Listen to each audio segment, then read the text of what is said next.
So Bitcoin mining is definitely where the rubber meets the road in Bitcoin.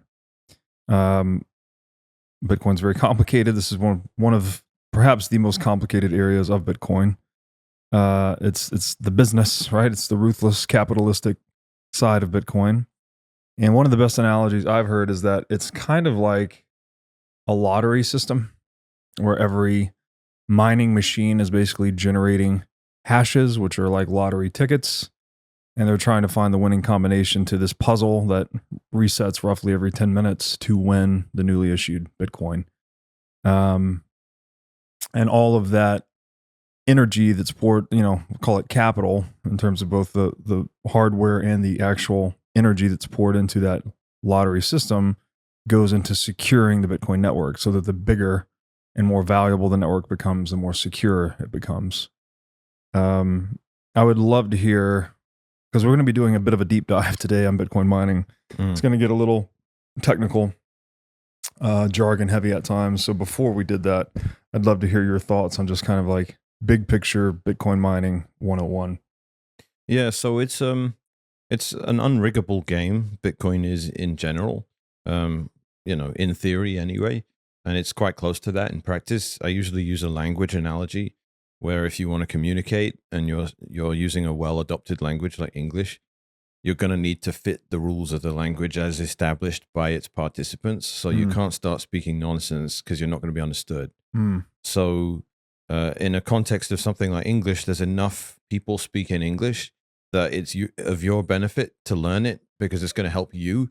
And by virtue of you doing that, you strengthen the overall network of English. And it helps self-reinforce to the point where we have this wonderful thing called English that if we didn't have, we'd be stuck for communicating. Like it's a reliable thing. Even if you're both not English native, you can probably both use English, right? It's a super useful tool. And importantly, when people come along and try and distort it and corrupt it, like change the meaning of words, like the woke mind virus likes to do, you can still always laugh at them and you can always reject what they want because you know that there's a billion people that aren't going to accept those rule changes, right? So mining is a process that people will engage in because unlike clown world economy stuff, you don't have rules that can be changed on you and you can't get rugged by playing along with the rules and then suddenly, no, you don't have that money or no, you don't own those stocks and shares or something like that. It justifies an investment of capital and just pure raw electricity cost and the development of more and more efficient machines to come along and say, this network has now placed this insanely high requirement where it's saying, guess a number that on average will be between 1 and 84 trillion. And you've got to on average guess that many things. And you're going to burn a lot of electricity doing it. And you're going to have to invest a lot in hardware to do it. But don't worry, if you do it, we're not going to change the rules on you. So go ahead and do it and guess away, guess. And if you get lucky, you get to pay yourself new Bitcoins. And that's an unriggable game, right? And people try their hardest when games are actually worth playing. So that's what mining is. It's imposing a set of restrictions on people saying, if you jump through these hoops, which we promise will never move, get good at it and you can pay yourself a lot of money to do it. And by the way, the more of you do it, the harder we will make it. And you have every reason to keep competing in that arena. That's fantastic.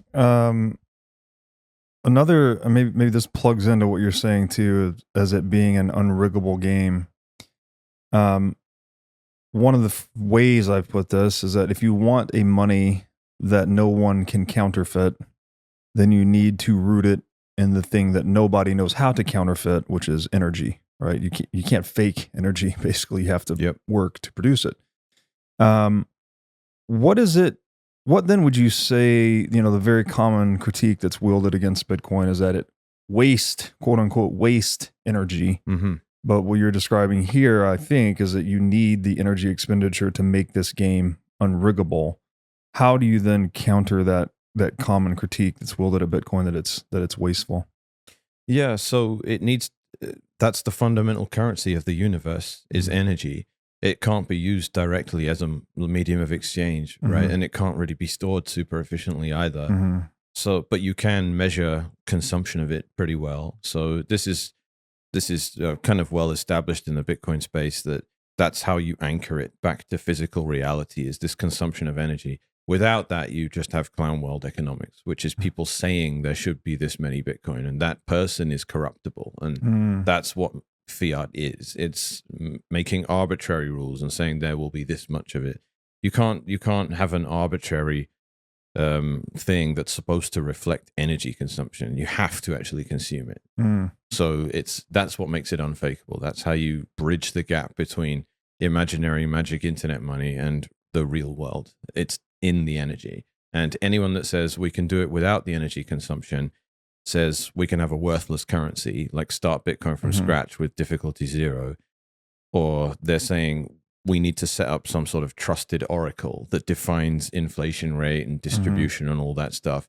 And that's just naive, right? You cannot trust one man with that kind of power or any entity with it. It needs to be something that is unfakeable. And if I tell you, guess a number between 1 and a billion, and you actually guess the one number I had, I know on average you tried 500 million attempts. On average, that's how many it's going to take you. You can't fake that. You just can't. We can cheat internally if you want, but Bitcoin imposes a system that says those guesses are energy consuming and you can't fake that, right? That's how it does it. Thanks for watching. If you enjoyed this episode, click here to find more just like it, and here to find our most recent episode. Also, make sure to like this video to help shine light on the corruption of money, and be sure to subscribe to this channel to stay connected.